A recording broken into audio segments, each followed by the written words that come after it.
আসসালামু আলাইকুম এভরিওয়ান, সবাই কেমন আছেন? তো চলে আসলাম আরেকটা নতুন ভিডিও নিয়ে। এটা হচ্ছে সেদিন আমি মুরগির মাংস রান্না করব। তো এখানে হচ্ছে আমি পেঁয়াজ বাটা, রসুন বাটা, আদা বাটা দিয়ে নিয়েছি, একটু করে কষিয়ে নিয়েছি। এরপরে হচ্ছে মশলাগুলো এক এক করে দিয়ে দিচ্ছি। লবণ দিয়ে দিয়েছি, তারপর ধনে গুঁড়া দিয়ে দিয়েছি, জিরা গুঁড়া দিয়ে দিয়েছি, হলুদ দিয়ে দিয়েছি, মরিচ গুঁড়া দিয়ে দিয়েছি।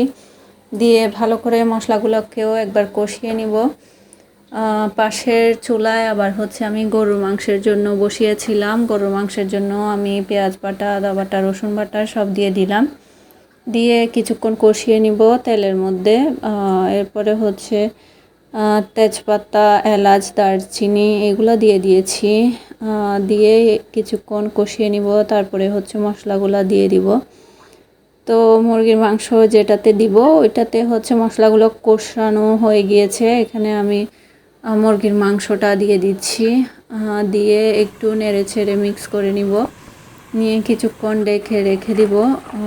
এরপরে হচ্ছে একটু নেড়ে ছেড়ে দিচ্ছিলাম।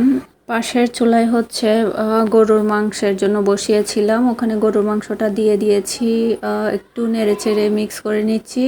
কিছুক্ষণ হচ্ছে কষিয়ে নিব, ভালো করে কষানো হয়ে গেলে গরুর মাংসতে আমি এক্সট্রা করে পানি দিব না, আগে গরুর মাংসটা হচ্ছে কষিয়ে নিব ভালোভাবে। এরপরে হচ্ছে ঝোলের পানিটা দিয়ে দিব আর কি, সিদ্ধ হওয়ার পানিটাই দিব।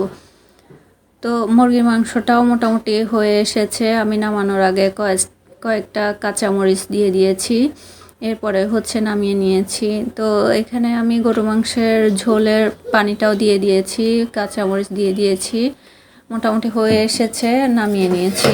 এটা হচ্ছে রোজার চতুর্থ দিনের ভিডিও। দুপুরে একটু রান্নাবান্না সেরে ফেলি, যেহেতু দেখা যায় ইফতারের আগে করতে গেলে একটু তাড়াহুড়া লেগে যায়, সেজন্য দুপুরের দিকেই সেরে ফেলি। আর যেহেতু বাচ্চারা আছে, দুপুরে খাওয়া দাওয়া ওদেরকে করাতে হবে, সেই জন্য একটু তাড়াতাড়ি করে ফেলি আর কি।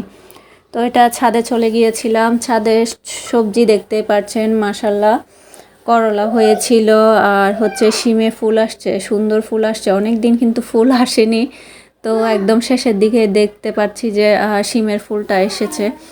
তো এখানে পুঁই শাক হয়েছিল, পুঁই শাক নিয়ে এসেছিলাম, চিংড়ি মাছ দিয়ে রান্না করেছিলাম, অনেক মজা হয়েছিল। তো এটা হচ্ছে সেজনা গাছ। সেজনার কয়েকদিন আগে একটা ভিডিও আপলোড দিয়েছিলাম যে সেজনার ফুল হয়েছিল খুব সুন্দর, এখন হচ্ছে সেজনা ধরেছে মাশাল্লাহ। তো এইখানে হচ্ছে আমি তিতা করলাটা একটু একদম ডুবা তেলের মধ্যে ভালোভাবে একটু ভেজে নেব মচমচা করে। করলাটা আমার হচ্ছে এভাবেই খেতে ভালো লাগে, একটু ডুবো তেলে মচমচা করে ভেজে নিলে হয় কি ওই যে তিতা লাগে না, ওইটাও একটু কম লাগে। তো এটার সাথে হচ্ছে আমি আলু কুচি করে নিয়েছি, আলু কুচিটাও ভেজে নেব ভালোভাবে। পেঁয়াজ, কাঁচামরিচ এইসবও হচ্ছে আমি তেলের মধ্যে ভেজে নেব ভালো করে মচমচে করে। তো সব কিছু একটা বাটিতে নিয়ে একটু মশলা দিয়ে মিক্স করে নিব। তো এভাবে খেয়ে দেখবেন, গরম ভাত দিয়ে খেতে কিন্তু অসাধারণ লাগে। তো যারা তো খেয়েছেন তারা তো জানেন, আর যারা খাননি এখনও অবশ্যই একবার করে দেখবেন, ভালো লাগবে। তো এখানে হচ্ছে আমি আলুটাও দিয়ে দিচ্ছি, একদম কুচি কুচি করে কেটে নিয়েছি।